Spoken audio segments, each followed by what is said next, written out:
shout hallelujah! Hallelujah! Palapakan natin ang Panginoon, mga kapatid. Praise God, praise God. Salamat sa Panginoon, mga kapatid. Tayo po'y dadako sa pakikinig sa salita ng Diyos. Tatanandaan ang pakikinig, masabi, praise the Lord. Praise the Lord. Romans chapter 1, verse 16.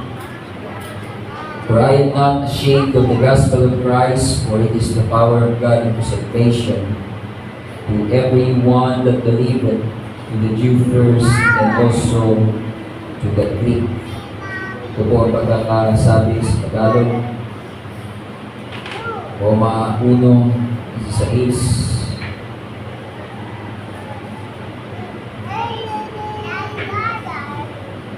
Sapagkat hindi ko ikinahihiya ang Ebanghelyo, sapagkat siya kapangyarihan ng Diyos sa ikaliligtas ng bawat sumasampalataya, unay sa Hudyo at gayon din sa Griego. So ang title po, mga kapatid, ng ating pangangaral ngayong buong umaga, ang galing po doon, to the Jew first and also to the Greek. To the Jew first and also to the Greek. Let's pray. Panginoon, salamat sa iyong salita. Gamitin mo po ang mabang lingkod sa pangangaral, pagtuturo ng salita mo. Nawa kami po ay ma-edify, encourage, ma-exhort, Panginoon, ma-comfort ng iyong salita. Tulungan mo kami maunawaan, Panginoon, ang mensahe mo, at umaasa kami sa iyong biyaya. Wala po kami magagawa, labas sa iyong biyaya o Diyos. Tulungan mo kami. Ito po ang aming dalangin, Panginoon, sa iyong makapangyarihang pangalan ng Jesus' name. Amen. Palakpak sa Panginoon, mga kapatid. Bago tayo maupo, kaya natin ating katabi. Amen. May be seated. To the Jew first and also to the Greek. Sa mga Hudyo, unay sa Hudyo at gayon din sa mga Griego. Ito po ang sabi sa Tagalog. So next slide, una natin sagutin, mga kapatid, ang tanong na ito. Who are the Jews? Sino ba yung nabanggit dito na Hudyo? Sa Roma 1:16, sabi ni Pablo, hindi ko ikinahihiya ang Ebanghelyo, sapagkat ito ang kapangyarihan ng Diyos sa ikaliligtas ng bawat sumasampalataya, unay sa Hudyo, at gayon din sa Griego. So ang unang tanong, mga kapatid, na gusto kong fokusan natin sa topic na to the Jew first and also to the Greek ay, who are the Jews? Sino nga ba itong mga Jews o mga Hudyo na binabanggit ni Pablo? Ito po ay nanggaling sa salitang Jehudite. Ang salitang Jew ay nanggaling sa salitang Jehudite, nanggaling po sa salita or pangalan na Judah. Everybody say Judah. Judah ay isa po sa mga 12 tribes ng Israel. Yung mga taga-Judah, tinatawag niya Jehudite, tinatawag ni mga Jews or Hudyo kapag ang mga tao po ay galing sa tribo ng Judah. And later, it became a general term for pure Israelites. So later on, yung tawag na Jews na nung una ay patungkol lamang sa mga taga-tribo ng Judah ay naging general term para tumukoy sa mga purong Israelita. Dahil sa Israel, mga kapatid, o sa mga Israelites, ay meron din po mga Israelite na hindi purong Israelita. Nandun yung mga Samaritano. At sila po ay halong Israelita at halong Hentil. So later on, mga kapatid, ang mga purong Israelita ay tinawag na mga Jews or Jehudite na galing sa tribo ng Judah. Ito ay nabanggit unang beses sa Biblia sa 2 Kings chapter 16 sa panahon ni Hari Ahaz. So sa panahon na yan, mga kapatid, ay nahati na ang kaharian, Kingdom of Judah sa south, Kingdom of Israel sa north. Pero ang Kingdom of Israel ay nasakop ng Assyria at sila po ay nahaluan ng ibang lahi. Kaya ito po ang Kingdom of Judah na siyang nanatiling purong Israelita. Later on, yung tawag sa kanila na mga Hudyo or Jews, ang naging general term para tumukoy sa mga purong Israelita. Yan po ang ibig sabihin ng Jews or Hudyo sa Tagalog, mga kapatid. At sila rin po ay nagpa-practice ng kanilang religion na Judaism o Judaismo. Yan po ang kanilang main religion sa Israel ng mga Hudyo. Now, nabanggit din ni Pablo sa ating giver, sabi doon, to the Jew first and also to the Greeks. Sa next slide, ang sunod na tanong, sino naman ang mga Greeks? Sino sinasabi ni Pablo na Hudyo? Sinagot na natin kung sino ang mga Hudyo, mga Israelita na puro. Sino naman ang mga tinatawag dito na mga Greeks? Bakit sila tinawag na Greeks? Ang salitang Greek, mga kapatid, ay nanggaling sa pangalan ng bansang Greece. Yung mga taga-Greece, ang tawag sa kanila ay Greeks. Kumbaga sa Philippines, ang tawag sa atin ay Filipinos. So sa mga taga-Greece, ang tawag sa kanila ay Greeks. Ngunit sa New Testament times, ang mga tinatawag na Greeks ay hindi lamang yung nanggaling sa bansang Greece. Dahil ang isang makapangyarihang leader ng Greek Empire na si Alexander the Great, a few centuries before New Testament, ay nakonquer niya ang karamihan sa mga bansa nung panahon na yan.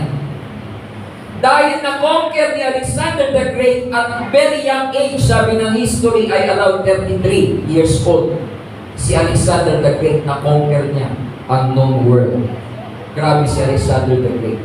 Ang ginagawa niya, mga kapatid, pagka sila ay tatawid ng isang isla, yung kanilang barko, yung mga tulay, sinusulog niya para walang panikan. Doon niya na-conquer ang maraming mga bansa dahil wala silang uwian, dire-diretso. Ang mga tao, mga kapatid, na talagang wala nang babalikan, walang choice yan kundi dumiretso. Sabi nga ni Pastor Roger, ating presbyter sa section 1, sa pioneering daw dati, mga kapatid, pagiging pastor, blessing din sa kanila na sabi niya na wala siyang ibang profession ng panahon na yun kasi wala nang talagang babalikan. Sa pagpapastor, nung nahirapan siya dahil wala siyang babalikan profession or career, talagang nagtuloy siya sa pagpapastor kahit ngayon. So, ganun po, mga kapatid, pag wala ka nang babalikan, wala kang choice kundi dumiretso. So, ang Greek Empire, kaya po sila naging makapangyarihan. Si Alexander the Great sa batang edad ay na-conquer ang then known world dahil wala silang babalikan, diretso talaga sila, mga kapatid ko. Hindi sila makakauwi hanggang hindi nila ma-conquer ang mga teritoryo na gusto nilang sakutin. Dahil nasakop ni Alexander the Great ang karamihan sa mga bansa ng panahon na yon, napalaganap niya ang kultura pati ang lengguwahe ng mga Greek. Kaya noong panahon na yon, ang universal language ay Greek. Sa panahon natin, English. Kahit saan bansa ka magpunta, basta marunong kang magsalita ng English, wala kang maging problema sa pagtatrabaho. Kaya nga marami raw sa ibang bansa gustong empleyado mga Pilipino kasi magaling daw tayo mag-English. Magaling ba mag-English yung katabi mo? Ano ba? Not sure. Ang Pilipinos daw ay isa sa mga pinakamagaling mag-English, lalo sa Asia. Kaya kahit sa bansa may Pilipino, kasi magaling daw tayo mag-English. So Sa panahon nila, ang universal language ay Greek. Kahit sa bansa, marunong sila magsalita ng Greek dahil si Alexander the Great, napalaganap niya yung kanilang lengguwahe, pati yung kanilang kultura. Kaya nga po ang New Testament, bagaman isinulat ng mga Israelita, ay naisulat sa salitang Greek, ang original ng New Testament. Dahil yun po ang universal language ng panahon nila. Kaya dahil nalaganap ang kultura ng mga Greek noong panahon na yan, sa New Testament, kagaya sa ating e-verse, ang inutukoy na Greeks doon ay hindi lamang mga galing sa bansang Greece, kundi lahat ng mga tao na hindi Hudyo ay tinawag na Greek, or ang isa pang term na ginagamit ng Bible ay Gentile. So sa Bible, pag sinabing ikaw ay Hudyo, taga-Israel ka, purong Israelita ka, pero pag hindi ka Israelita, ang tawag sa iyo ay Gentile, Hintil, sa Tagalog. At sa New Testament, dahil nalaganap ang Greek culture, ang isa pang term na ginamit ng apostol ay Greeks. Pag hindi Israelita, Gentile o kaya Greeks. Kaya sa ating e-verse na sinabi ni Pablo, to the Jew first and also to the Greek, ang tinutukoy niya ay mga Hudyo, unang-una, at gayon din sa mga Hintil, sa lahat ng hindi Hudyo. Sa mga Hudyo, Jews, at sa mga hindi Hudyo or Gentiles o Greeks. Kaya huwag tayong malito mga kapatid, ang ibig sabihin ng Greeks, diyan sa ating e-verse na ginamit ni Pablo, ay kahit anong mga tao ng iba-ibang bansa, basta hindi Hudyo, ang tawag ay Gentile or Greeks. So the Greeks in the New Testament times, it is term for Gentiles, people who are not Jews or not Israelites. Yun po ang inutukoy dyan ng Greeks. Palakpakan muna natin ang Panginoon, mga kapatid. Medyo maraming slide to mga kapatid. Mangabuti tayo mga stress. Yun lang. Next slide mga kapatid. Ito ang ilang mga terms na ginagamit ng Bible patungkol sa mga tao. Jews, natalakay na natin, mga Hudyo, mga Israelita. Hebrews, mga Hebreo. Ibig sabihin yan, pareho lang mga Israelita yan. Yung Hebrew naman, yan yung kanilang salita. Pag sinabing Hebreo, yan ay salita nila. Kaya yung mga tinatawag na mga taong Hebreo, pareho rin mga Hudyo yan, mga Israelita, na nagsasalita ng salitang Hebreo. Israelites, Israelita, mga taga-Israel. Gentiles, nabanggit na natin kanina, pagka hindi Israelite, tawag doon Gentile, Hintil. Greeks, nabanggit na natin, isa pang term sa Gentiles sa New Testament, ginamit yung term na Greeks. Ano pa? Samaritans. Samaritans, hindi po yan yung mga taga-Samar. Yung mga taga-Samar yan, Pastor, Samaritans. Hindi po. Samaritans, mga taga-Samaria. Yan yung halong Hudyo, halong Hintil. Kasi yung Samaria, nasakop sila ng mga Assyrian. At ang ginawa ng Assyrian, inassimilate yung mga tao nila, pinapunta sa Samaria, kaya nagalo-halo na yung ano nila doon, yung lahi nila. Kaya ang mga Samaritans, galit ang mga Hudyo dyan kasi hindi yan pure Israelite. So yan, mababasa namin sa Bible. Pagans. Pag sinabing pagano, mga Hintil din yan na hindi naniniwala sa Diyos ng Israel. Ang tawag ng Bible dyan, pagan. Diba sabi ng Panginoon, huwag tayong manalangin na paulit-ulit na walang kapulungan kagaya ng ginagawa ng mga pagano. So mga pagano, yung mga sumasamba sa mga Diyos-Diyosan. Ang tawag ng Bible dyan, pagans, pagano. Sa New Testament, mababasa din natin yung circumcision or pagtutuli sa Tagalog. Yan ay tumutukoy sa mga Israelita rin. Yan tawag silang circumcision. Kasi ang circumcision, mga kapatid, yan po ay marka ng Israelita ng panahon nila. Lahat ng lalaki na anak ni Abraham, galing sa lahi ni Abraham, sinicircumcised on the 8th day, ikawalong araw. So sa Bible, ginamit din yung term na circumcision para tumukoy sa mga tao na mga Hudyo, mga Israelita. Ang circumcision, mababasa rin natin yan sa New Testament, ang word na uncircumcision ay tumutukoy din sa mga tao na mga Gentiles, hindi Israelita. Then barbarians, babasa natin sa Romans 1. Yung barbarians, ito yung mga ginamit na term ng Bible sa mga taong uncivilized, barbaro. Diba? Pag sinabing barbaro, parang uncivilized na mga tao. Yan din ay mga pagans, mga Gentiles, pero sila naman yung mga uncivilized. Yung mga, halimbawa din, yung mga Vikings, mga barbaro sila, mga Prusko, mga hindi sila civilized. Hindi sila, wala silang sophisticated na kultura.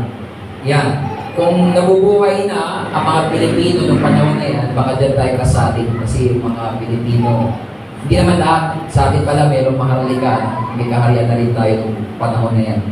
Pero yung mga barbarians, mga kapatid, yung mga uncivilized na mga tao noong panahon na yan, ginamit ni Pablo yung term na barbarian.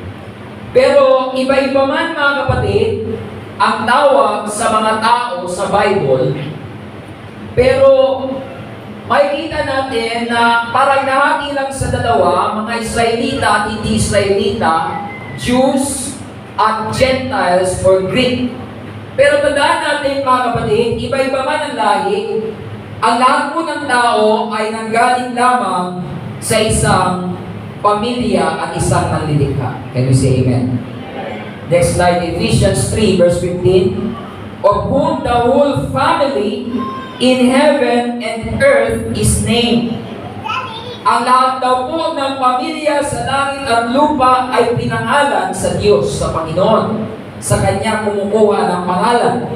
Dahil isa lamang po ang manlilikha. Kahit anong bansa, kahit anong reliyon o anong rehiyon ng bansa, kahit sa ang panig ng mundo, nanggaling lamang po sa isang Diyos na manlilikha. Nanggaling kay Eva at Adan ang lahat ng tao. Pastor, ba't iba-iba na po yung itsura, iba-iba na yung kulay? Na nangyari noong panahon ni Noah, may tatlo siyang anak na nagkahiwa-hiwalay. Si Shem, si Ham, saka si Japhet, doon na nanggaling yung mga lahi sa buong mundo. Mga Asians, tayo, nanggaling tayo sa lahi ni Shem. Si Ham, dito yung lahi ng mga Africans. At si Japhet naman, ito yung mga lahi ng mga Europeo, yung mga puti. Mga African, Ham. Shem, tayo mga Asians. So, nanggaling sa tatlong anak ni Noah, mga kapatid ko, ang iba-ibang mga lahi. Acts 17 verse 26, and have made of one blood, galing sa isang dugo, all nations of men, for to dwell on all the face of the earth, and have determined the times before appointed and the bounds of their habitation. Ang Diyos daw po galing sa isang dugo, ginawa ang lahat ng tao sa buong mundo, sa lahat ng mga bansa, para manirahan dito po sa sangkalupaan. At siya rin po nagdetermina ng mga panahon at ng mga boundary ng mga bansa. Ang Diyos po ang nagtalaga niyan. So meron lamang pong isang Diyos na manlilikha, meron lamang pong isang Diyos, mga kapatid, na gumawa ng tao. Anumang lahi ng galing po lahat sa isang manlilikha. Sabi ng Malakay chapter 2 verse 10, have we not all one Father? Meron lamang pong isang Ama na lumikha sa tao. Palakpakan muna natin ang Panginoon, mga kapatid. Everybody say, praise the Lord. Praise the Lord. Kung meron lamang isang lahi, o meron lamang isang pinanggalingan ng mga tao, Pastor, bakit nagkaroon ng mga Hudyo? Sa next slide, nanggaling po ang lahi ng mga Hudyo, nagsimula sa taong ito. Next slide. Sino yan? Si Abraham. Sa Genesis chapter 12, tinawag ng Diyos ang isang lalaking nagngangalang Abram. Now the Lord had said unto Abram, Get thee out of thy country, and from thy kindred, and from thy father's house, unto a land that I will show thee. Inawag ng Diyos si Abraham galing sa kanyang lahi, at ang sabi ng Diyos, umalis ka sa iyong bayan, umalis ka sa iyong pamilya, umalis ka sa tahanan ng iyong ama, at umaroon ka sa lupang ituturo ko sa iyo. Mga kapatid, madaling basahin. Pero imagine kung ikaw si Abraham, ikaw ay secure, komportable, mayaman po si Abraham. Pero kinausap siya ng Diyos isang araw at sinabi sa kanya, iwanan mo lahat yan at pumunta ka roon sa lupa na ituturo ko sa iyo. Nang sabi ng Book of Hebrews, hindi niya alam kung saan siya pupunta. Wala pa pong Waze, wala pang Google Map nung panahon na yan. Hindi niya alam kung anong lugar yung papupuntahan sa kanya ng Diyos. Pero ang sabi ng Bible, mga kapatid, si Abraham ay sumunod sa inutos sa kanya ng Panginoon. Kaya po si Abraham ay naging father of faith dahil sa kanyang pagsunod sa utos ng Diyos. Mga kapatid, doon po masusukat ang ating pananampalataya sa ating pagsunod sa salita ng Diyos. Can we say amen? Gayahin natin ang ating ama sa pananampalataya na si Abraham, na siya man ay hindi sigurado kung saan siya papuntahin ng Diyos. Sumunod siya sa inutos sa kanya ng Panginoon. Kaya siya po ay naging father of faith. Ang pangako sa kanya ng Diyos sa verse 2, I will make of thee a great nation, and I will bless thee, and make thy name great, and thou shalt be a blessing. May pangako po ang Diyos sa mga taong sumusunod sa Kanya. Can you say amen? Kapag ikaw ay sumunod sa Diyos, meron pong kasama yan na pagpapala na gagaling sa Panginoon. Yan po, mga kapatid, ay pangako ng Diyos sa pagsunod. Nasa Bible po yan. Deuteronomy chapter 28, nandyan ang mga pagpapala nasa pagsunod. If you will hearken to the voice of the Lord thy God, this blessing shall come after thee, and they shall overcome thee.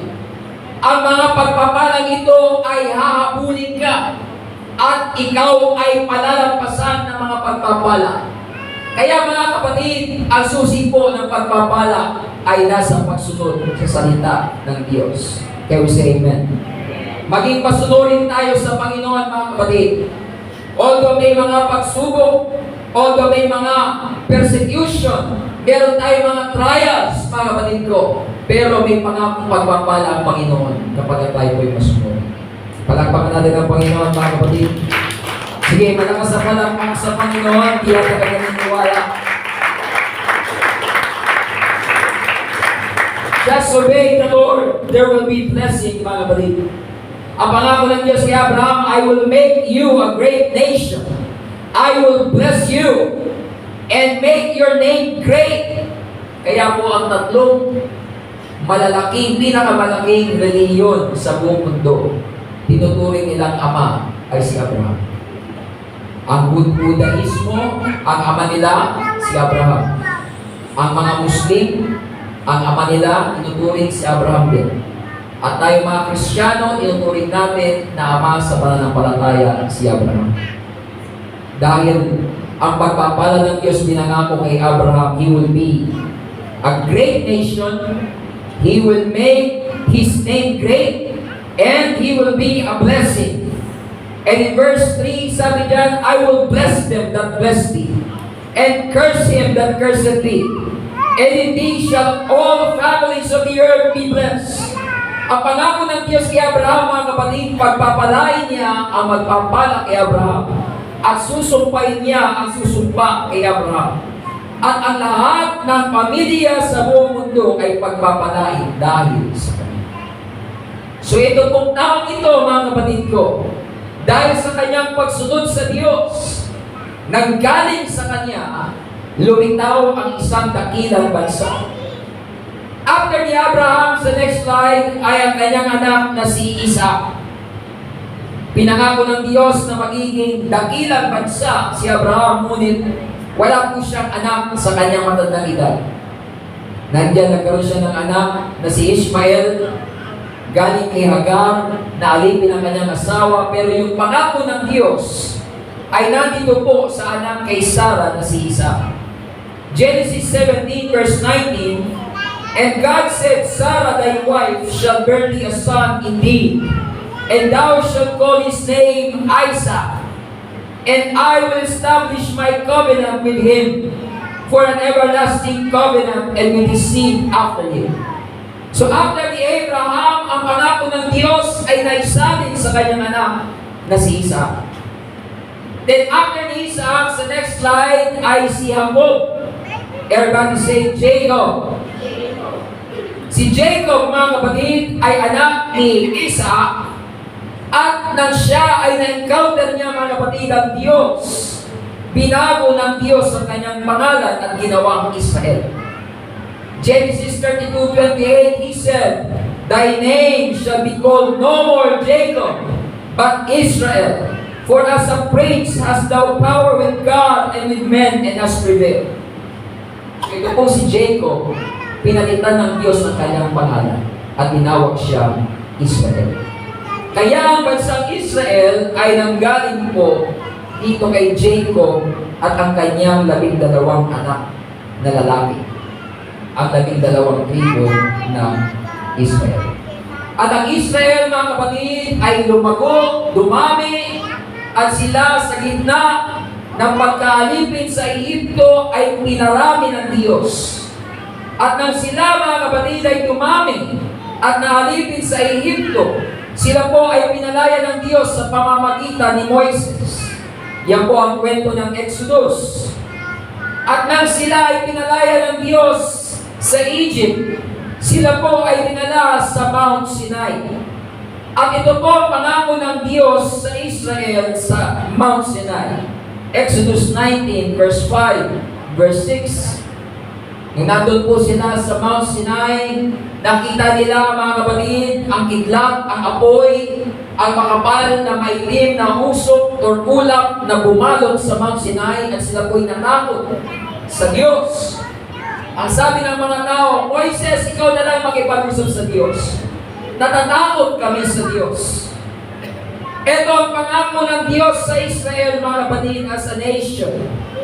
Exodus 19 verse 5, "Now therefore, if you will obey my voice indeed, kung susundin mo ang aking tinig and keep my covenant, then he shall be a peculiar treasure unto me above all people, for all the earth is mine." Ang pangako ng Diyos sa Israel, kung maging masunurin kayo, magiging treasure ko kayo. Sa lahat ng mga lahi ng mga tao sa buong lupa, kayo ang magiging pinakatangi. You will be a peculiar people, a peculiar treasure. Ano sabi ng verse 6? "And ye shall be unto me a kingdom of priests and an holy nation. These are the words which thou shalt speak unto the children of Israel." Ang plano ng Diyos sa Israel, mga kapatid, ay maging isang bansa ng mga saserdote. Ang Israel dapat, mga kapatid, i-represent ang Diyos sa mga bansa. Ang Israel ay magiging kingdom of priests. Sila ang magre-represent ng Diyos sa lahat ng mga bansa sa buong lupa. Yan po ang plano ng Diyos sa Israel. Yan po ang pangako ng Diyos sa Israel. Ang Israel ang mangangaral sa mga bansa. Manggagaling sa Israel, mga kapatid, ang knowledge patungkol sa tunay na Diyos. Ang mga bansa sa paligid ay sumasamba sa iba-ibang mga Diyos-Diyosan, pero ang Israel ang gagamitin ng Diyos para ipakilala sa buong mundo kung sino ang tunay na Diyos. Kaya sabi ng Diyos sa kanila, maging masunurin kayo. Kaya sabi ng Diyos sa kanila, magpakabanal kayo. Kaya ang Diyos nagbigay sa kanila ng maraming mga patakaran, pati sa pagkain, pati sa pananamin, lahat ng mga patakaran na yan, para iiwalay sila dahil sila ay magiging isang buong bansa ng mga priest. Magiging example sila sa ibang mga bansa kung paano ba ang plano ng Diyos dito sa lupa. Ngunit alam natin na hindi po naging masunurin ang Israel sa tipan ng Diyos. Ang Old Testament ay kwento ng paulit-ulit na failure ng Israel na sumunod sa tipan ng Diyos. Hindi po sila naging masunurin. Naging matigas ang kanilang mga puso. Naging matigas ang kanilang mga ulo. At hindi po nila iningatan ang tipan ng Diyos. Pero ang plano sana ng Diyos sa kanila, gawin silang kingdom of priests, mga kapatid. Palapakan mo natin ang Panginoon, mga kapatid ko. Amen. Everybody say, praise the Lord. Praise the Lord. Next slide. God's plan from the beginning is to redeem people from all nations. Talagang ang plano ng Diyos mula pa ng pasimula ay tubusin ang lahat ng mga bansa. Ang mga tao sa iba-ibang bansa ay tubusin ng Diyos. At ang Israel nga po sana ang gagamitin ng Diyos, ngunit hindi sila naging matapat. Mababasa natin sa Ephesians 3, sa sulat ni Pablo, kung paano plano na ng Diyos ng pasimula na isama ang mga bansa sa kanyang kaligtasan. Ephesians 3 verse 4, whereby when you read, ye may understand my knowledge in the mystery of Christ. Meron pong hiwaga kay Kristo na naitago, na inihayag sa atin sa New Testament. Verse 5, which in other ages was not made known unto the sons of men. Ang hiwaga daw po ni Kristo, mga kapatid, ay hindi nalaman ng mga naunang tao. Old Testament, hindi nila alam na may plano ang Diyos. Hindi nila alam ang hiwaga ni Kristo. Ang sabi dito, it is now revealed unto His holy apostles and prophets by the Spirit. Ngayon ay inihayag sa pamagitan ng mga banal na apostol at mga propeta sa pamagitan ng Spirit. Meron pong mystery of Christ na hindi alam ng mga Old Testament saints. Ano po yung mystery na yun? Sa verse 6, ito po ang mystery. That the Gentiles should be fellow heirs and of the same body and partakers of His promise in Christ by the gospel. Ang mystery of Christ, mga kapatid, tayo mga hintil, hindi tayo Hudyo.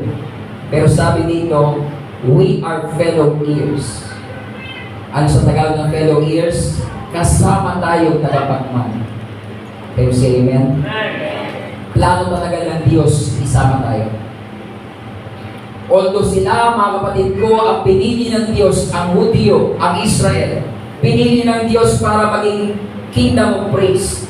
Pero hindi ibig sabihin sila lang ang iniligtas ng Diyos. Can you say amen? Plano talaga ng Diyos na iligtas tayo, kasama tayo doon. Kasama ako doon. Kasama ikaw doon. Kung susunod tayo sa salita ng Diyos, kasama tayo, mga kapatid. Plano talaga ng Diyos. Iligtas ka, iligtas ako, iligtas tayo, mga kapatid, dahil plano ng Diyos na kasama tayo tagapagmana. Sabi mo nga sa iyo katabi, tagapagmana ka. Sige, sama mo ng pananampalataya, tagapagmana ka. You are fellow heirs. Kasamang tagapagmana. Hindi lamang sila na Israelita. Tayo kasama rin sa plano ng Diyos. Tagapagmana tayo ng Diyos.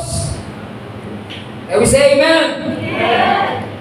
And we are of the same body. Hindi lamang sila ang kasama sa katawan, sa household ng Diyos. Kasama rin tayo. And partakers of His promise. Ang pangako ng Diyos kay Abraham na pagpapalain, ang magpapala sa iyo, pagpapalain ko, ang susumpa sa iyo, susumpain ko, hindi lang para sa kanila na anak ni Abraham, kasama tayo sa pangako na yun ng Diyos. Pangako ng Diyos, pagpapalain niya ang kanyang mga anak, at pagpapalain niya, magpapala sa atin, at susumpain niya, susumpa sa atin. And you will be a blessing. Hindi ka lang pagpapalain, magiging pagpapala ka pa sa iba. Yung pangako ng kaligtasan, pangako ng pagpapala, hindi lamang po sa mga Israelita, kasama po tayo. Palagpakan natin ang Panginoon, mga kapatid. Ito po ang susi, mga kapatid ko. We are partakers of His promise in Christ by the gospel. Hindi po ito automatic, nakasama tayo. Kailangan mo sundin ang gospel. Para makasama ka sa pangako ng Diyos, kailangan mo sundin ang Ebanghelyo kay Kristo sa pamamagitan ng Ebanghelyo. Kaya encourage you, mga kapatid ko, para makasama tayo sa covenant ng Diyos, kailangan mong sundin ang Ebanghelyo ng Panginoong Jesucristo.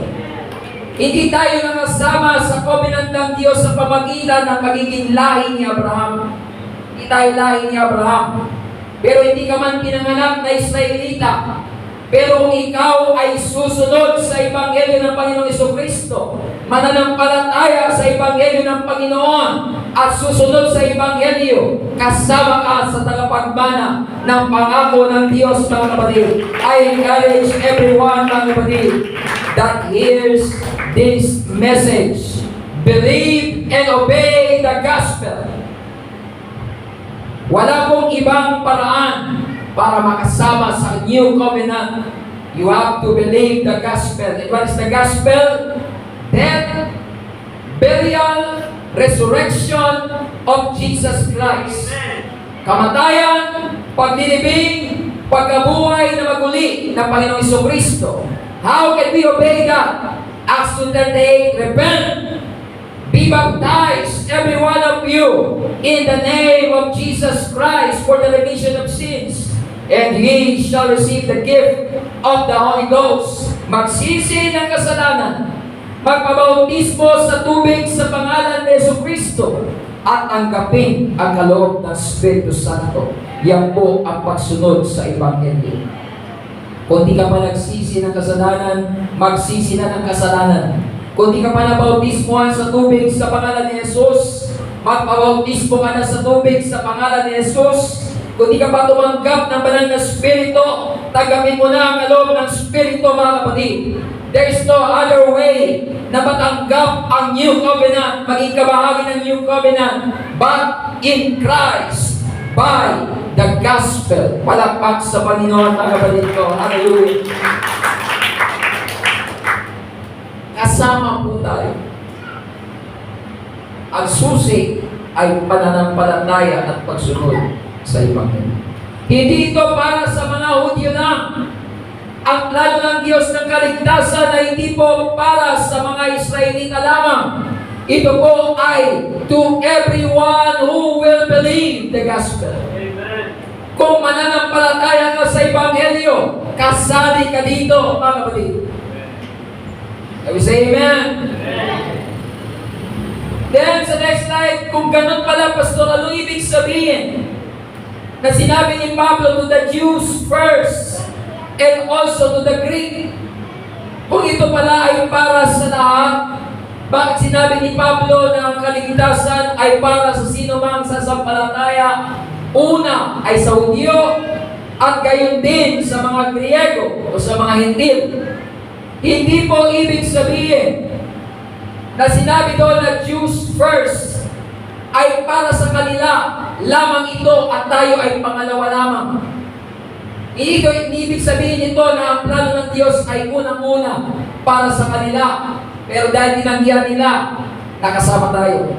Hindi po yun ang ibig sabihin ng first doon. Hindi po yung nangangahulugan ng first in rank or first in importance Dahil mga kapatid, pagdating sa New Testament, ang sabi ng Bible, wala ng Hudyo, wala ng Griego, wala ng alipin, wala ng laya, dahil tayo ay pare-pareho sa mata ng Diyos, mga kapatid ko. Except you repent, we will all likewise perish. Except you be born again, you cannot see the kingdom of God. You can be a Jew, ikaw man ay Hudyo, ikaw man ay hindi Hudyo, malibang ikaw ay magsisi, mapapahamak tayo sa gayong paraan. Wala na pong makapagsasabi na Hudyo ako. Sa New Testament, ligtas na ako. Ang sabi ng Panginoon, malibang magsisi kayo, mapapahamak kayo sa gayon ding paraan, Hudyo man o hindi, kailangan ng pagsisisi. Can you say amen? Hudyo man o hindi, kailangan mong ipanganak na muli. Except a man be born again. Maliban ang tao ay ipanganak na muli, hindi siya makakakita sa karya ng Diyos. Kahit Hudyo ka, kahit Hentil ka, kahit Pilipino ka, Amerikano ka, anumang nationality mo, malibang ipanganak ka muli, ipanganak ka sa tubig at spirito, hindi ka makakapasok sa karyan ng langit. Requirement niya. Can you say amen? Kaya hindi ibig sabihin yan, mga kapatid ko, na ang kaligtasan ay mas importante o mas sila po ang mga Hudyo, sila mas importante, una sila, tapos pangalawa lang tayo. Ang ibig sabihin ng Jews first doon, mga kapatid, and also to the Greeks, ibig sabihin nun, sila lang ay nauna sa order of time. Sila po, mga kapatid ko, ang nauna sa panahon. Kayo say amen? Saan ang galing? Ang church. Hindi po ito nanggaling sa Roma. Ang iglesia ng Panginoong Jesucristo, hindi po ito itinatag sa Roma. Kayo say amen?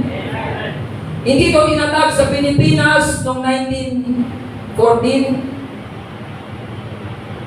Ang iglesia ng Panginoong Jesucristo, hindi po tinatag ng isang Pilipino.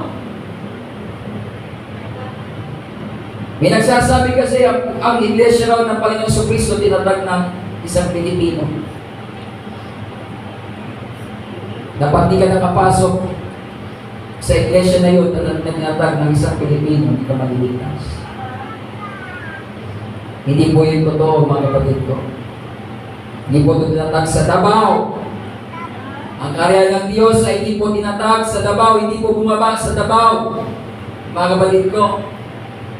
Ang sabi ng Bible, Luke chapter 24, verse 47, that repentance and remission of sin must be preached from Jerusalem. You say amen? Nanggaling po sa Jerusalem, doon po sa Israel, doon po mga kapatid na una, ang iglesia na itinatag ng Panginoon, nag-umpisa po sa Israel, sa mga Hudyo. Ang mga unang mananampalataya ay mga Hudyo, mga Israelita. Ang mga apostol, puro mga Hudyo. Ang sumulat ng New Testament, puro Hudyo, o mga proselyte, kagaya ni Luke, hindi man Hudyo, mga kapatid, pero converted into the Jewish religion. Ang Panginoong Jesucristo mismo ay isang Hudyo. Yun po ang ibig sabihin dito ni Pablo.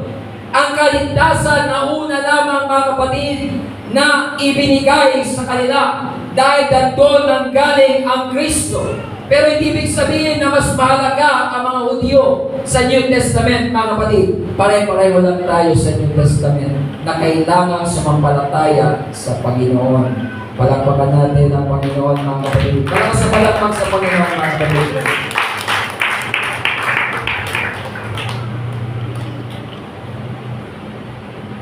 Pagdating sa New Testament, nauna lang, mga kapatid, sa kanila ipinamaral. Dahil nandun ang galing ang Kristo. Pero ito po ay naipangaral sa lahat ng mga bansa. Sabi ng Panginoon, salvation is from the Jews. John chapter 4. sa kanila una, mga kapatid, in-offer ang kaligtasan ito. Una sa mga Hudyo, at gayon din sa mga Griego. Pag si Pablo nangangaral sa isang lugar, ang una niyang pinupuntahan, sinagoga ng mga Hudyo. Unang pinapangaral ang Ebanghelyo sa mga Hudyo. Pag ayaw nila, sige pupunta ako sa mga Gentile. Sa kanila unang in-offer, mga kapatid, dahil sa kanila, mga kapatid, nang galing ang Kristo.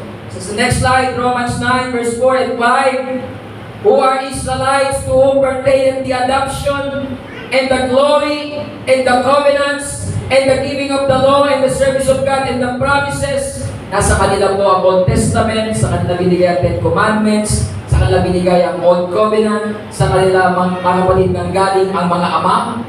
Whose are the fathers? Sining ama dyan? Sila Abraham, si Isaac, si Jacob. Lahat nang galing sa Israel. And of whom, as concerning the flesh, Christ came, who is over all God and blessed forever. Sa kanila rin nang galing ang Kristo sa laman. Christ came according to the flesh sa mga Hudyo. Si Kristo po, mga kapatid, ay Israelita. Sa kanila nang galing ang Kristo ayon sa laman. Pag may magsasabi sa inyo, mga kapatid, na hindi Diyos si Kristo, basahin niyo, ipabasa niyo sa kanila yung Roman 9:5. Sabi diyan, of course, concerning the flesh, Christ came. Sino raw si Christ? Who is over all, God blessed forever. Amen. Si Kristo raw po ay siyang maluwalhati sa lahat. Siya ay Diyos na maluwalhati sa lahat. Mga kapatid, Diyos po na tunay ang Panginoong Jesucristo. Hindi po siya tao lamang. Diyos po, mga kapatid, na maluwalhati sa lahat ang Panginoong Jesucristo. Siya ay Diyos na tunay na nagkatawang tao, mga kapatid, para sa ating kaligtasan. Pero hindi po siya tao lamang.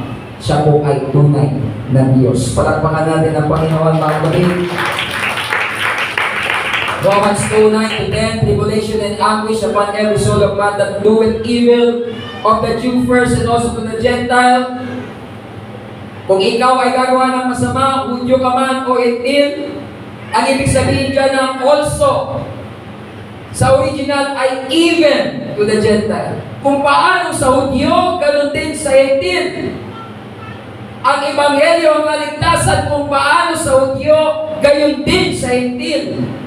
Sa New Covenant, mga kapatid, wala pong ibang paraan ng kaligtasan. It is the gospel.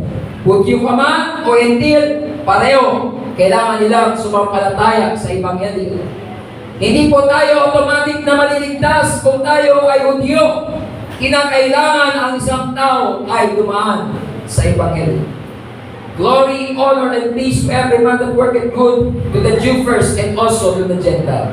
Kung paano sa Hudyo, gayon din sa mga Gentil, mga kapatid ko. Yan po ang sinasabi ng Bible. Palakpak sa Panginoon, mga kapatid ko. Malapit tayo matapos. Now, gusto ko na tayo ito. Israel and the church today.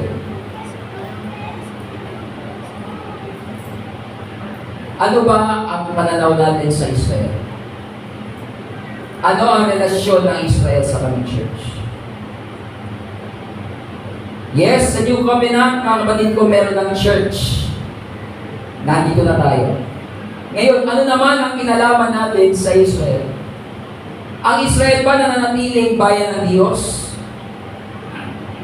Ano ang pananaw na dapat ng isang mananampalataya lalo sa panahon po natin? Alam natin ang kaguluhan sa Israel, sa Iran, sa Middle East.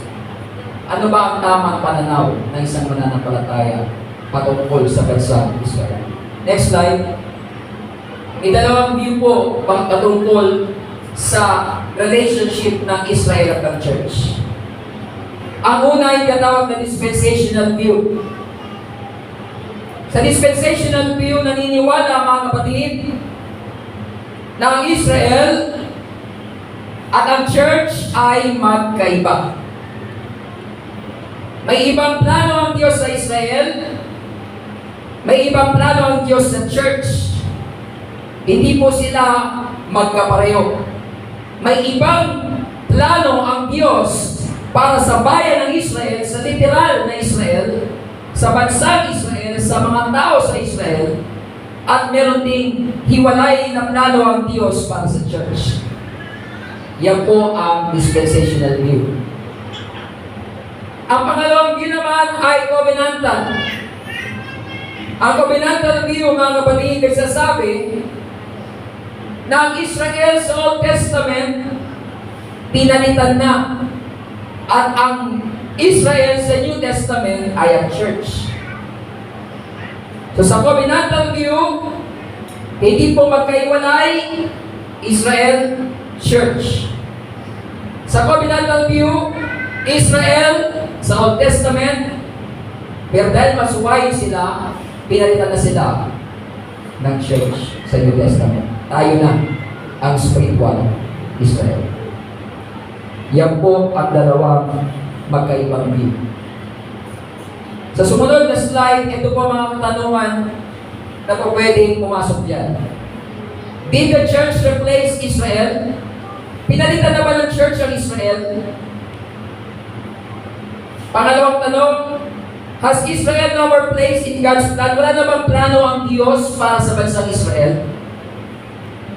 Pangatlong tanong, are all Old Testament covenants to Israel fulfilled by the church? Lahat ba ng pangako ng Diyos sa Old Testament sa Israel na fulfilled na sa church? Yan po ang mga tanong patungkol sa view ng relasyon ng Israel at ng church. Ano mga kapatid ang ating view sa tatlo na yan, sa dalawa na yan? So, linawin mga kapatid sa UBC, sa ating organization, ay may magkakaibang view patungkol dito. At it does not matter. Hindi po ito salvation issue. Kung ang view man mga kapatid ay dispensational or covenantal, hindi po tayo maipit dyan. Para niyang post-trib, pre-trib sa kabing-trib. Kahit anong paniniwala mo kung kailan ang tribulation at ang rapture, okay lang. Basta malaga makasama ka. Mamaya maiwan. Yun ang mahirap. Gayon din sa dispensation at covenantal mga kapatid, okay lang, kahit anong leader. Pero kung babasahin natin mga kapatid ang Romans 11 verse 1, sa next slide, I say then, hath God cast away His people? God forbid. Pinabayaan na ba ng Diyos ang kanyang bayan? Ang itukoy dyan ni Pablo sa Romans 11 ay ang Israel. Pagsimula sa Romans 9, 10, 11, ang sinasagot dyan ni Pablo ay ang bansang Israel. Pagmula Romans 9, 10, and 11, ang tanong ni Pablo, how about Israel? Kinalimutan na ba ng Diyos ang bayan ng Israel, ang lahi ni Abraham? Sabi niya ni Pablo, hath God cast away His people? Binaliwala na ba ng Diyos ang Israel, yung kanyang bayan sa lumang tipan? Sabi ni Pablo, God forbid. Ibig sabihin ng God forbid ay no way, impossible, hindi pwedeng mangyari. So, ang sagot ni Pablo, hindi pinapabayaan ng Diyos ang kanyang bayan. Bakit? Sabi niya dyan, I also am an Israelite of the seed of Abraham, of the tribe of Benjamin. Ako man ay isang Hudyo. Ako man ay Israelita rin. Galing ako sa lahi ni Benjamin. Verse 2, God hath not cast away His people which He foreknew. Hindi pababayaan o itataboy ng Diyos ang kanyang bayan na kanyang nakilala. Wot ye not what scripture said of Elias, how he make an intercession to God against Israel, saying, di ba nabasa yung panalangin ni Elijah?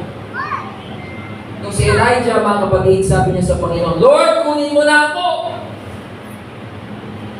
Gusto akong patayin na Reyna Jezebel. Ano sabi ng Diyos sa kanya? Elijah, meron pa akong remnant. Meron pa akong naiiwang mga tao na hindi lukod kay Baal. Meron pang mga prophets na kagaya mo, 7,000 sila. Ibig sabihin, mga kapatid, dito ni Pablo, kung ang mga Israelita man, marami sa kanila ay dininay ang Kristo. Marami sa kanila, mga kapatid, ay hindi tinanggap at nanampalataya sa Panginoong Jesucristo. Meron pa rin mga tao ang Diyos sa Israel. Can you say amen? May remnant ang Diyos sa Israel. Ang gustong sabihin ni Pablo, mga kapatid, dito, may plano pa ang Diyos sa Israel. Yes, tayo po mga kapatid sa New Testament, tayo mga Gentiles ay nakapasok sa katawan. Pero hindi ibig sabihin na binaliwala na ng Diyos ang mga anak ni Abraham. Bakit? Ang Diyos po ay Diyos ng covenant. He is a faithful God. Kahit ang kanyang bayan, mga kapatid, ay matigas ang ulo, may plano pa rin siya. Alang-alang sa kanyang pangako kay Abraham. Can you say amen? Yan po ang Diyos ng Biblia. He is a God of covenant. Kaya sabi mo sa verse 11, tignan natin. I say then, have they stumbled, that they should fall? Ano nangyari sa Israel? Bakit itinanggihan nila ang kanilang Kristo? Pinako nila ang kanilang Mesiya. Sila ba ay natisod para sila'y lubusang mapahamak? God forbid. But rather through their fall, salvation is come unto the Gentiles, for to provoke them to jealousy. Ito ang nangyari. Ginamit ng Diyos ang kanilang rejection para makapasok ang kaligtasan sa mga Gentiles. Sinabi ni Pablo, ayaw niyo. Pwes, di na ako mangangaral sa inyo. Si Pablo ginamit ng Diyos para maging apostle to the Gentiles. At lalong lumago, mga kapatid, ang church sa mga Gentile countries. Lalong dumami sa mga Gentile countries. Therefore, salvation is come to Gentiles to provoke them to jealousy. Baka sakaling sila ay ma-provoke na sila ay magselos, mainggit. Dahil bakit itong mga hintil, ang Diyos niligtas din sila. Yan po siya sabi dito ni Pablo. At sa verse 17, nagbigay si Pablo, mga kapatid, ng isang illustration. Next slide. Ito po illustration na binigay ni Pablo. Next slide. Kagaya na po ng isang punong olibo. If some of the branches be broken off, itong puno ng olibo, mga kapatid, ay ang bansang Israel, ang bayan ng Diyos. Pero maraming mga branches, mga sanga, ang pinagpas ng Panginoon, pinutol. Bakit? Because of unbelief. Yung mga Hudyo na hindi nanampalataya, tinagpas sila. Kagaya ng isang puno na maraming mga branches na hindi nagbubunga, tinatagpas yung mga sanga na hindi nagbubunga. Ganun po ang nangyari sa Israel. Sa nanampalataya, they were broken off. And thou, sino yung thou dyan? Ikaw, ako, mga hintil. Hindi tayo mga talagang sanga ng puno ng olibo. Sabi diyan, thou being a wild olive tree. Sa paligid-ligid, mga kapatid, ng puno ng olibo, ay merong mga ligaw na mga sanga at punong, mga kapatid, ng olibo na tumutubo. Yun daw tayo, mga hindi. Hindi talaga tayo yung pinakapuno, pero mga ligaw-ligaw na sanga sa paligid. Ikaw na ligaw na sanga ng olive, you were grafted among them. Kung ito, mga kapatid, yung pinaka-main olive tree, ang bayan ng Diyos, tayo mga hindi na sa paligid, itong mga hindi nanampalataya, tinagpas. At tayo, mga kapatid, na nanampalataya tayo, sabi diyan, dinugtong tayo. Dinugtong tayo doon sa olive tree. At ang sabi diyan, you were grafted in among them, and with them partakers of the root and fatness of the olive tree. Yung pangako ng Diyos at pagpapala ng Diyos doon sa olive tree, doon sa bayan ng Diyos. Dati tayong hindi kasali. Sabi sa Ephesians 2, we are without God, without Christ, without hope in this world. Tayong mga nasa malayo ay inilapit sa pamagitan ng dugo ng Panginoon. Dati tayo, mga kapatid, na wala tayong access sa sustansya doon sa olive tree. Pero dahil sa pananampalataya, idinugtong po tayo. At ngayon, nakakasagap na tayo mga kapatid. We become partakers of the root and the fatness of the olive tree. Narito po ang katabaan at pagpapala ng Diyos. Dati tayo hindi kasali bilang mga Hintil. Idinugtong tayo. Bakit? Ano po ang susi? Dahil nanampalataya tayo. Kaya siya, amen? Palapakan natin ang Panginoon, mga kapatid. Ang susi po ay pananampalataya. Dahil wala silang pananampalataya, tinagpas sila. At tayo naman may pananampalataya, inilugtong tayo, mga kapatid. Can you say amen? Pagdating po sa karya ng Diyos, ang susi po ay pananampalataya. Have faith. Sabi mo sa iyo katabi, have faith. Yan po ang tinitingnan ng Diyos sa atin. Pananampalataya. Without faith, it is impossible to please God. Dahil sa pananampalataya, naidugtong tayo. Nabigyan tayo mga kapatid ng access sa pagpapala at kaligtasan ng Diyos. Salamat sa Panginoon. Ito ang paalala sa atin sa verse 18.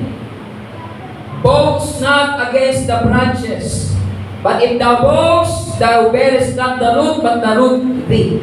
Mga kapatid, ito paalala sa atin ng Bible. Huwag daw tayo magmalaki sa mga sanga. Bakit? Ininutong lang tayo. Hindi tayo ang tumatangan sa puno o sa ugat. Tayo po ang inatanganan ng ugat. Kaya mga kapatid, sa relasyon ng church sa Israel, pinapahalagaan pa rin natin ang Israel. Nakabantay tayo sa nangyayari sa Israel. At sinabi ng Bible, ipanalangin natin ang kapayapaan ng Jerusalem, ng Israel. Yan po ang paalala sa atin ng Bible. Huwag daw tayo magmalaki. Ay mga Hudyo, wala na yan. Alam niyo ba mga kapatid? Ang malaking simbahan kasama ang ilang unang grupo ng mga Protestante, nagkaroon po ng maraming persecution against sa mga Hudyo. Anti-Semitism. Hanggang ngayon mga kapatid, marami pong nagpe-persecute at marami pong mga kapatid na umaapi sa mga Hudyo. Alam natin mga kapatid, noong World War II, World War I, World War II, si Hitler, ilang Hudyo ang pinapatay ni Hitler? 6 na milyon na mga Hudyo, mga Israelita, ang pinadala niya sa mga concentration camp, nilaso ng usok mga kapatid na may laso, pinagpapatay ang mga Hudyo dahil sa galit sa mga Hudyo. Meron pong totoong espiritu mga kapatid ng galit sa mga Hudyo sa panahon natin. Maging sa panahon natin, mga kapatid, alam natin sa Middle East, buhay na buhay, mga kapatid ko, ang anti-Semitism o yung pagkamuli sa mga Hudyo. Panahon nila Martin Luther, maraming mga pinatay at inapi ng mga Hudyo. Dahil nga, pangangaral ng panahon na yun, sila yung nagpapakot sa Panginoon. Kaya marami pong nagpapatay sa mga Hudyo. Galing mismo sa mga Christian churches na tinatawag, mga Protestant churches at the Catholic Church. Marami po nag-persecute ng mga Hudyo. Maging si Adolf Hitler at paging hanggang ngayon, mga kapatid ko, buhay ang anti-Semitism. Hindi po tayo dapat magpalaki sa mga Hudyo. Sabi ka, huwag tayo magpalaki sa mga sama. Next slide. At sabi sa verse 19, Thou wilt say then the branches were broken off that I might be grabbed in. Pwede natin sabihin na, pinuno sila. Tayo na ito. Yes, tama. Sabi dyan, well, because of unbelief, they were broken off. And thou standest by faith, be not high-minded, but fear. Sabi dyan ni Pablo, tinagpas sila dahil sa unbelief. Inilugtong ka dahil sa pananampalataya. Huwag tayong magmalaki kundi matakot tayo. Bakit? If God spared not the natural branches, take heed, lest He also spare not thee. Sabi ni Pablo, kung yung natural na sanga pinutol, lalo pa kaya tayo pinutol. Kayo say amen. Kaya po hindi po totoo yung once it always saved. Pastor, basta ikaw ay nanampalataya, ligtas ka na. Hindi na mawawala yung kaligtasan. Hindi po totoo yan. Sabi diyan, mag-ingat tayo. Sila nga pinutol eh. mga Hudyo, mga natural na mga anak ni Israel, dahil sa kawalan ng pananampalataya, tinagpas, lalo pa tayo, na mga dinugtong. Sabi niya, take heed, mag-ingat, lest He also spare not thee. Hindi sila i-spare ng Panginoon, tayo din. Bakit? Pag hindi tayo naging matapat sa Diyos. Sabi ng Bible, ang magtiis hanggang sa wakas ay siya maliligtas. Magpakatapat po tayo mga kapatid. Say amen. Next time. Behold therefore the goodness and severity of God. Ang Diyos po ay may goodness. Lagi natin kinakanta yung goodness of God. Pero wala tayong kanta ng severity of God. Pero sabi dito mga kapatid ni Pablo, behold the goodness and severity of God. Ano sa Tagalog severity dyan? Kabagsikan. May kabagsikan din ng Diyos. Can you say amen? Sinagsabi niya, Bible. On them which fell severity, sa kanilang mga tinagpas, pinutol, dahil sa kawalan ng pananampalataya, kabagsikan ang pinairal sa kanila. But toward thee, goodness, ngunit sa ating kabutihan. If, everybody say if. Ang ibig sabihin ng if ay conditional. Kung, if thou continue in His goodness, kung mananatili tayo sa kabutihan ng Diyos, nandiyan ang kabutihan ng Panginoon. But, otherwise, thou also shall be cut off. Pag di tayo manatili sa kabutihan ng Diyos, hindi tayo maging matapat, tayo rin ay puputulin. Malinaw po ang Bible. Maging matapat tayo. And they also, if they abide not still in unbelief, shall be grafted, for God is able to graft them in again. Sila mga tinagpas, pag sila ay manampalataya, pwede silang ilugtong ulit. Ganyan po kabuti ang Diyos, mga kapatid. Dahil tayo nga ay dugtong sila pa kaya. Pag manampalataya, uli sila sa Panginoon, pwede silang idugtong ng Diyos. Can you say amen? Next slide. Malapit na. For if thou were cut out of the olive tree which is wild by nature, and were grafted contrary to nature the wood of olive tree. Sabi niya ni Pablo, tayo nga, hindi tayo talaga kasama na idugtong tayo. Sila pa, pwede silang idugtong ng Diyos muli dahil sila ay natural branches. Next. For I would not, brethren, that you should be ignorant of this mystery, lest you should be wise in your own conceits. Blindness in part is happened to Israel. Mga kapatid, nabulag sila ng pansamantala. Ang Israel, hindi nila nakilala ang Kristo nila. May blindness na meron sa kanilang mata. In fact, hanggang ngayon, naghihintay sila ng Kristo. May napagod akong interview na isang rabbi. In-interview siya, ano ang karakteristik ng hihintay niyong Mesiya? Alam niyo mga kapatid, kung pakinggan niyo yung sinabi niya, yun yung karakteristik na sinabi ng Bible ng Antichrist. Kaya madadaya sila ng Antichrist. Pag lumitaw ang Antichrist, isipin nila yun ng Kristo. Kasi inaasahan nila ang Kristo, isang makalupang hari na magiging conqueror at magtatanyag ng kapayapaan. Yun ang sabi ng Bible na gagawin ng Antichrist, mga kapatid ko. Peace and safety. At dadali niya sa lupa. He shall speak great many things. Itatayo ang third temple at uupo siya doon bilang Diyos. Sabi sa Thessalonians 2. May pagkabulag sila ngayon. Pero sabi diyan, until the fullness of the Gentiles be coming. Nagulag sila ngayon, tayo mga Gentiles nakapasok. Pero mayroong fullness of the Gentiles, kapag ka dumating na yung fullness of the Gentile, babalik na ang kaligtasan sa kanila. Can you say amen? Palakpakan natin ang Panginoon, mga kapatid.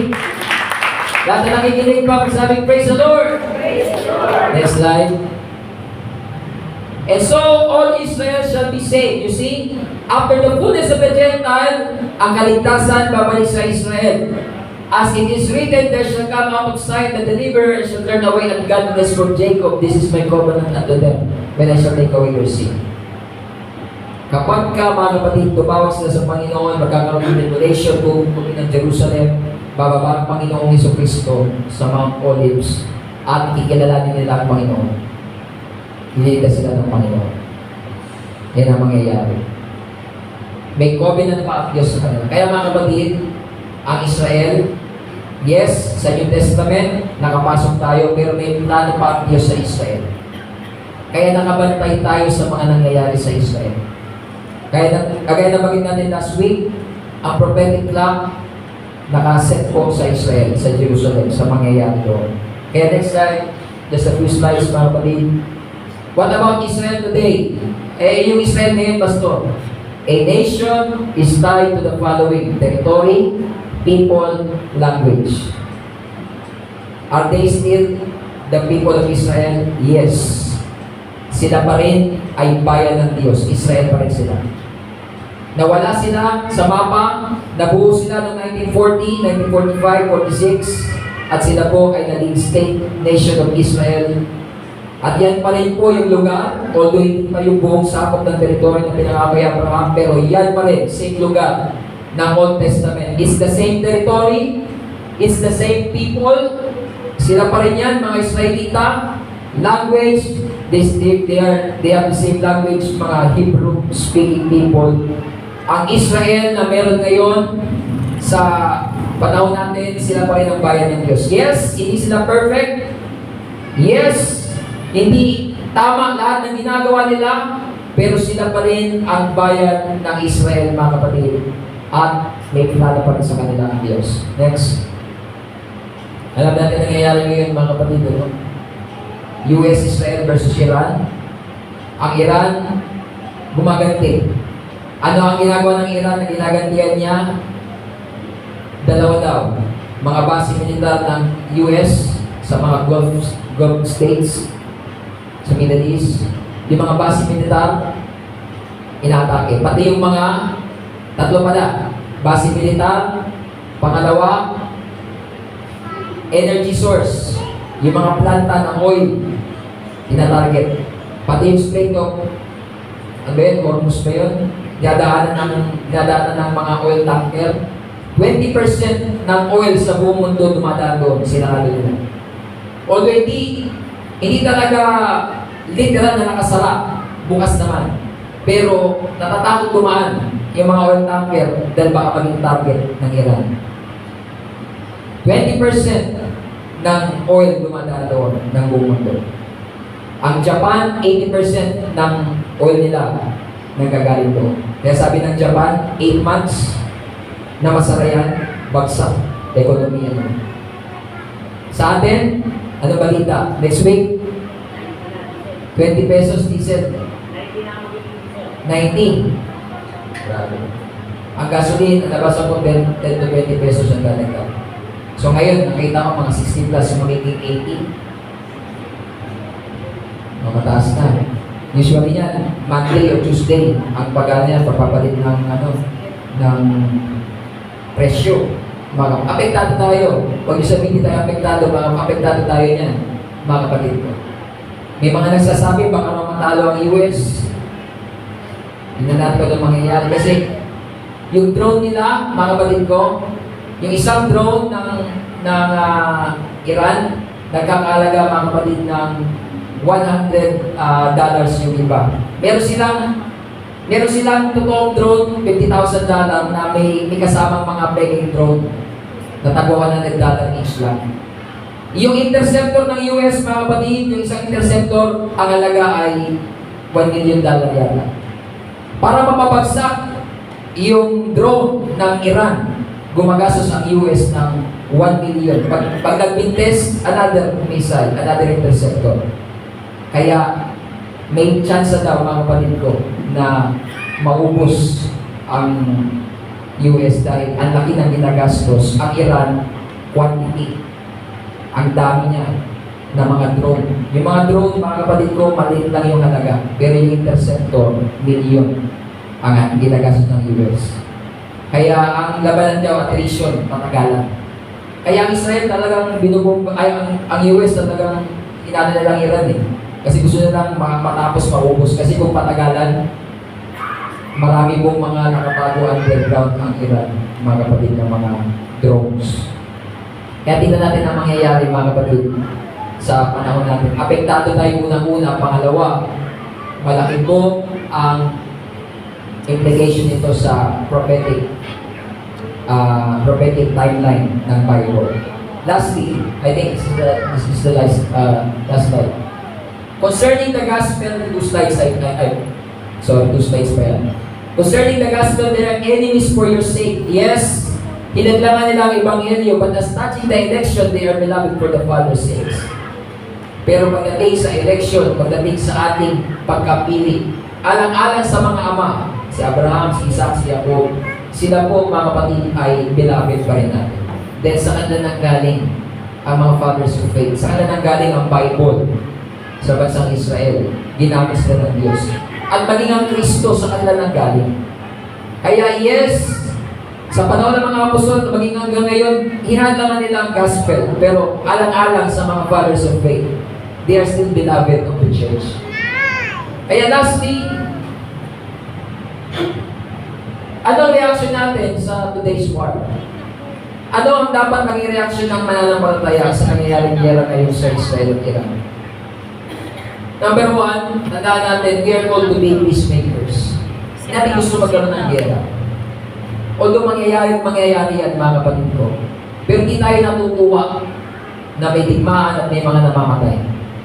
Yes, kaaway sila ng Diyos, then inaaway nila ang bayan ng Israel, pero may mga buhay doon, mga kapatid. Actually, sa Iran, maraming mga Christian. Isa sa mga fastest growing daw na underground church na sa Iran. Marami tayong mga kapatirang mga mananampalataya. Hindi man natin masasabing UBC, pero maraming mga mananampalataya doon na nasa Iran. Hindi tayo masaya na may digmaan. Pangalawa, we do not wish the demise of anyone. Hindi natin ginugusto na maubos sila, magkadamatay sila doon sa bomba. Ang mananampalataya, wala tayong kagalakan doon. Na sila ay bombahin, sila ay... Hindi po ganun ang ating attitude.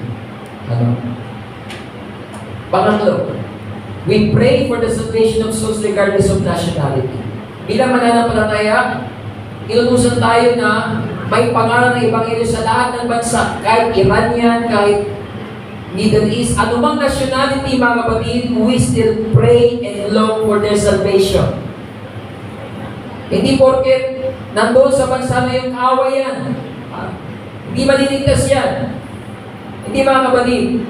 Ang ebanghelyo nakakapasok yan, mga kapatid. Kung may mga nililigtas ang Panginoon sa mga bansang yan, hindi natin ginugusto na lubusan silang maubos, mga kapatid. Kung walang kagalakan doon. Number 4, we are called to pray for the peace of Jerusalem. Pero tandaan natin, mga kapatid, tinawag pa rin tayo ng Bible para ipanalangin ang kapayapaan ng Jerusalem. Natin sinasabi na automatic kampi tayo sa Israel. Gusto natin magkaroon ng kapayapaan. Pero tandaan natin, sabi ng Bible, mangyayari talaga. Hindi natin mapipili.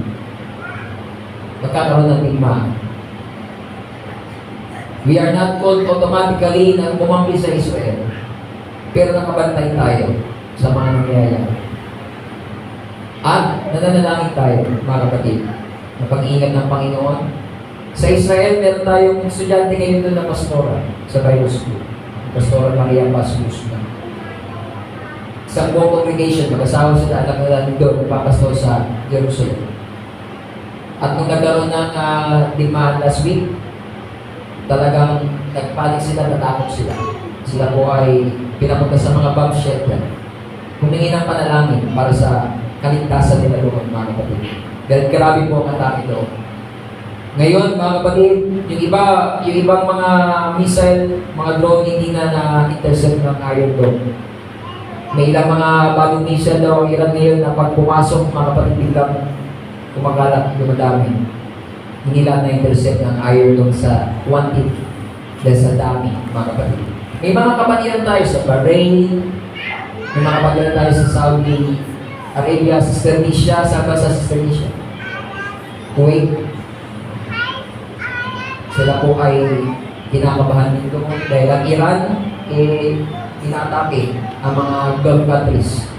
Although ngayon, nabasa ko kanina, nag-issue ng apology ang Iran President. Hindi na raw niya atakihin ng mga Gulf states, mga kapatid. Pero sabi ng iba, baka sinasabi lang yun dahil baka malapit na maubos ang mga drone. Pero mga kapatid, nakapantay tayo.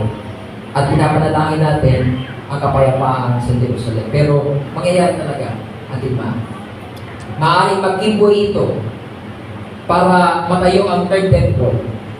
Magkakaroon ng templo. Ngayon, walang templo sa Jerusalem. Walang templo doon sa Temple Mount. Ang meron doon ay isang mosque. Pero pwedeng maging daan ng isang digmaan para matayo ang third temple. At ang Antichrist ay mahayag. Narito na ang Antichrist eh. Sabi ng Bible, mga kapatid, narito na. Hindi pa nakahayag. Pero nandiyan na ang Antichrist. Pag nahayag siya, yan na, simula na mga kapatid. Revelation yan. Pag nahayag. Sabi natin last week, magkakasabayan. Antichrist, Revelation, 2 witnesses, sabay-sabay yan. And number 5, we understand God is faithful to His covenant. Ang Diyos ay tapat sa kanyang pangako. May plano pa siya sa bansang Israel. Kaya maging pagbantay tayo sa ating pagtatapos, mga kapatid. Maganda tayo. Mag-ingat tayo, manalangin tayo mabuti. Apektado tayo sa kabuhayan natin dito. Manalangin mabuti. Magbantay. Higit sa lahat, yung pananampalataya spiritual natin, maganda tayo. Tumay tayo lahat, mga kapatid. Praise the Lord. Hallelujah.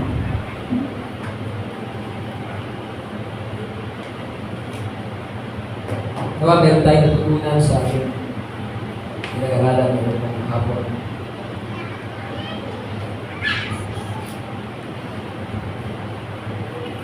We will pray, bago tayo manalangin, awit tayo sa Panginoon.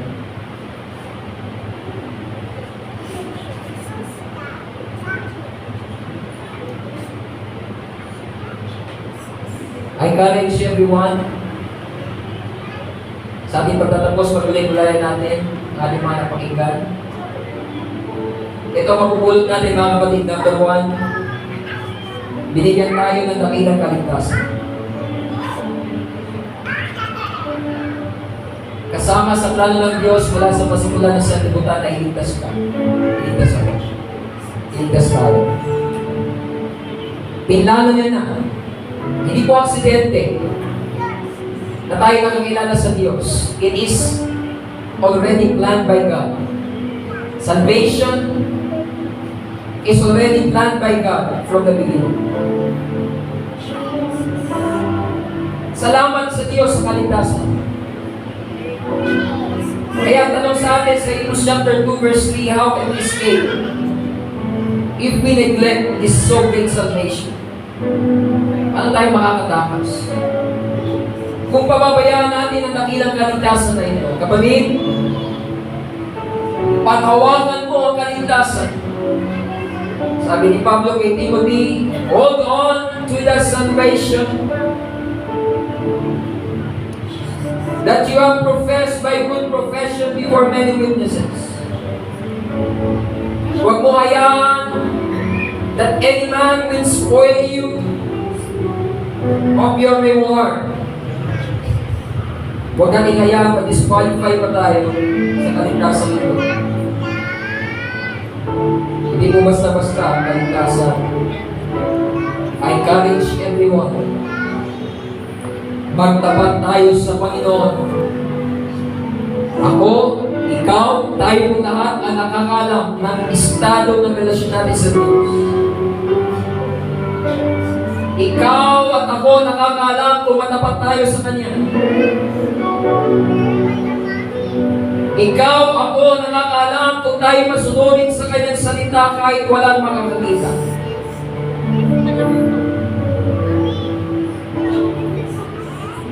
It's not just about what we do here in the church, mga kapatid. It's about our salvation. The destiny of our soul is at stake. It's about our faithfulness with our covenant with God. Panginoon, tulungan mo kaming maging matapat sa aming covenant sa iyo. Our relationship with you.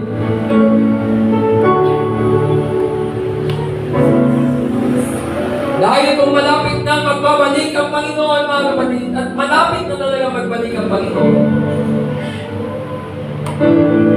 wala nang panahon para po tayo tumalikod pa. Wala nang panahon para tayo, mga kapatid, ay hindi pa matapat sa Diyos. Anumang aspeto na ating buhay na hindi ayon sa kalooban ng Diyos, kapatid, panahon na, isuko na natin yan sa Diyos. Kapatid na, panahon na kapatid na ikaw, tayo lahat ay magsuko ng buong buhay sa Panginoon.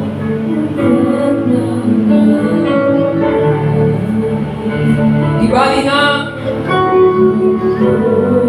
hindi tayo mag-aayon sa mga bagay sa sanlibutan. Lahat ng bagay sa sanlibutan ay mababarang. All the things of the world and the passions thereof. But they that do the will of God, they shall abide forever.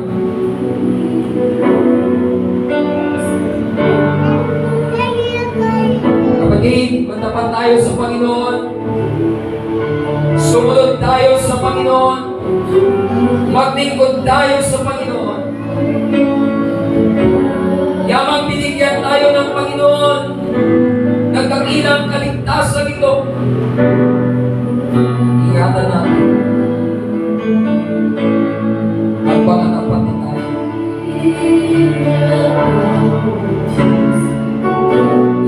Kung mayroong nakikinig na hindi pa nakasunod sa Ebanghelyo, I would like to make it clear. Kapatid, you have to repent of your sin.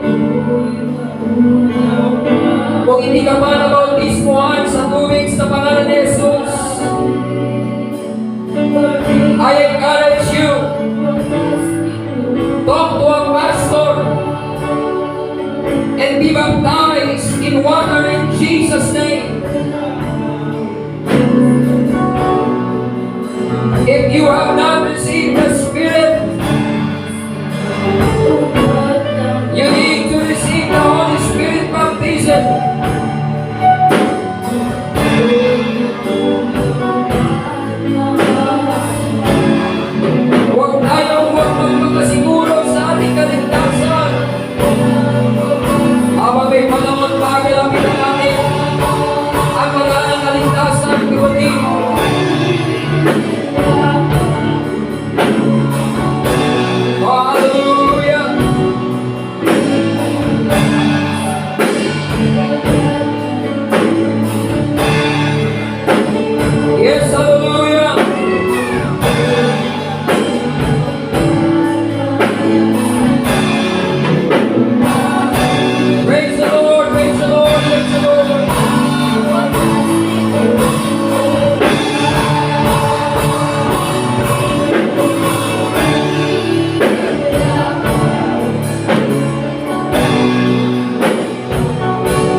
tayo mga kapatid. Can you pray for support the person beside you? Pwede niyo bang ipanalangin yung katabi mo? Sige mga kapatid. Lahat tayo kailangan ng paninalangin. Hindi natin alam ang struggle ng bawat isa. Hindi natin alam ang bukas. Hindi natin alam ang mga nangyayari sa ating paligid.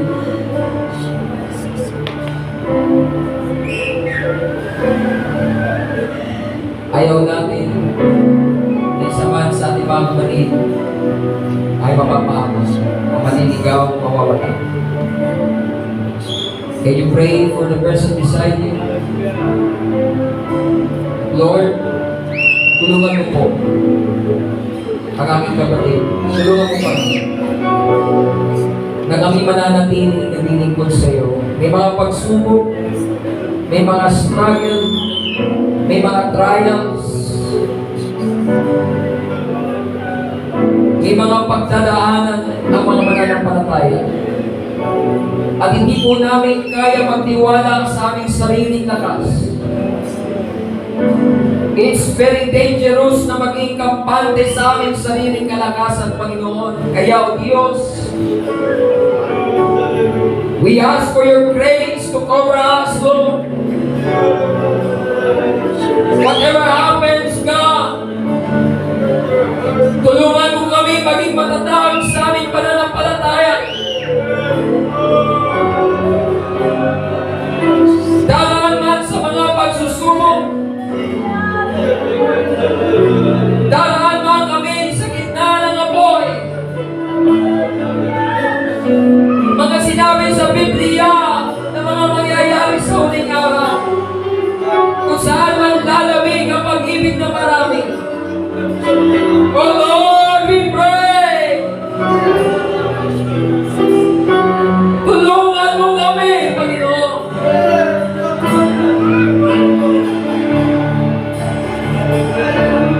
Sige kapatid, pray for your brother and sister, Lord!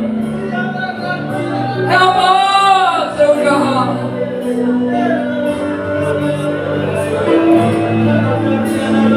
Puno ng kaguluhan ng paligid, digmaan, hukom ng digmaan, lindol sa iba't ibang damo, kahirapan, banta, kaguluhan sa aming paligid. Panginoon, tulungan mo kami manatiling matatag sa aming pananampalataya at paglilingkod sa iyo. Tulungan mo kami, Panginoon. Sa aming sarili, O Diyos, ay hindi namin kaya. We need your grace, O God. We need your Holy Spirit, Lord, to hold us in your hand. May darating na pandaraya sa sanlibutan. May darating na kapamakan sa sanlibutan. Tulungan mo ang bawat isa, Panginoon, manatiling sa katotohanan.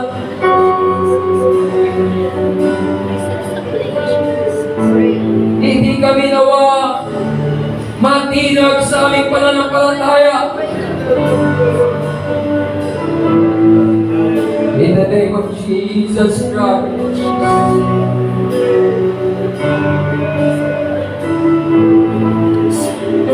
Hallelujah!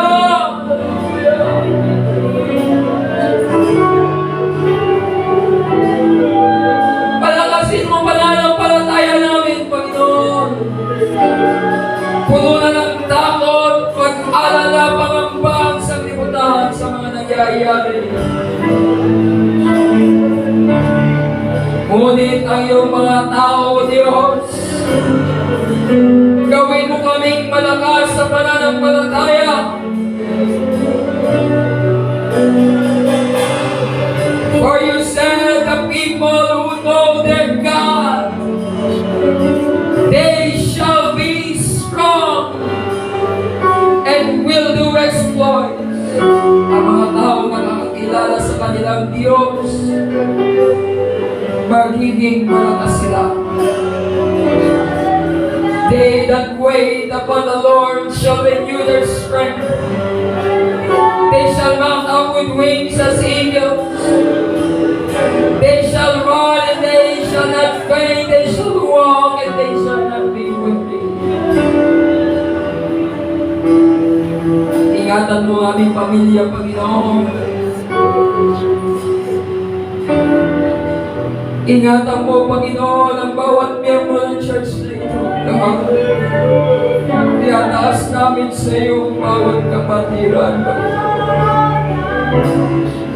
patatagin mo kami, O Diyos. Ama, nanlalamig mga backslider, O Diyos, panubalikin mo na sila. Wala nang panahon na sila po ay manatili sa sanlibutan. Malapit ka na magbabalik. Di po ikaw sabi mo na sila, O Diyos. Sabi mo na manumbalik sa paglilingkod sa iyo.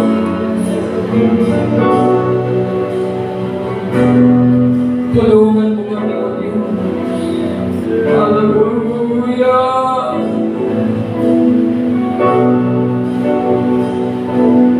Dakilang Diyos, Panginoon, salamat po sa pagtatapos namin ngayong hapon.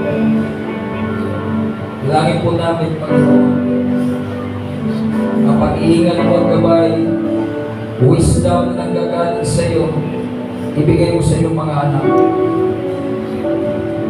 May mga pagsubok na darating, Panginoon. May mga katuluang nakakabal mangyari. Bigyan mo kami ng heavenly wisdom. Kung paano namin pamahalaan, Panginoon, ang aming mga pamilya. Paano namin ma-provide sa pamagitan ng biyaya mo ang pangangailangan, pagtuskos sa pangangailangan ng aming pamilya, O Diyos, sa gitna ng mga kaguluhan. Bigyan mo kami ng heavenly wisdom and understanding kung paano manavigate ang end times, Panginoon, ang ayon sa iyong kalooban. Naniniwala kami, O Diyos, na midating man ang mga kaguluhan, ang pag-iingat ay papa sa iyong mga anak. Ang gabay at protection at pag-iingat at provision ay ibibigay mo sa iyong mga anak na umaasa na nanampalataya sa iyo. Kaya, O Diyos, Panginoon, nananampalataya kami na ang ekonomiya, Panginoon, ng mga anak ng Diyos ay hindi nakabase sa bagay sa sanlibutan ito. You can still provide for the needs of your people. You can protect. You can guide your people, Lord God, kahit sa mga mangyayari ito, Diyos. Bigyan mo kami ng matatag na pananampalataya. Malinaw na kaisipan, Panginoon, sa mga aming gagawing desisyon, O Diyos, sa mga susunod na araw. Lord, higit sa lahat, huwag mo kaming hayaang umasa sa aming sariling lakas, sa aming sariling diskarte, sa aming sariling talino, abilidad.